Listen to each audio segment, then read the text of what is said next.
Hi, this is Tim Mobley with How to Checkmate with the King, Bishop, and Knight, and so much more.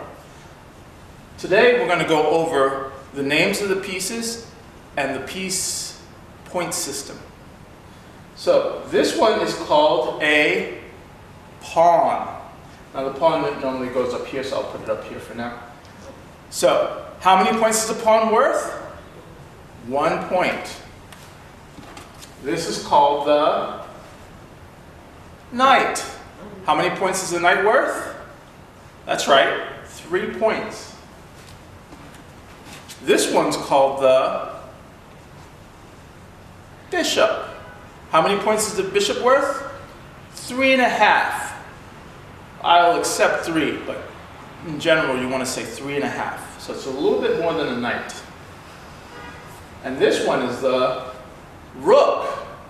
And the rook is worth 5 points. Then we have the queen. The queen is worth 9 points. Think about it this way. The queen moves like the rook and the bishop combined. And the rook is worth 5. The bishop's worth 3.5. And you give the queen another half a point for being a combo piece. So the queen is worth 9 points. And it does the work of the rook and the bishop combined. And then finally, we have the king. Now the queen always has either little ridges or big spikes on her head. The king always has a plus or a times on top of its head. And the king is what I'd like to call priceless. When my child students ask me, what does priceless mean?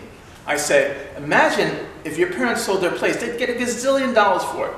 But if you asked them, how much for little Bobby and little Johnny? They would go, oh, those are our babies. They are not for sale. They are priceless. In the same way you can lose your queen, your rook, your bishop, but if you have enough to checkmate your opponent's king, you win the entire game.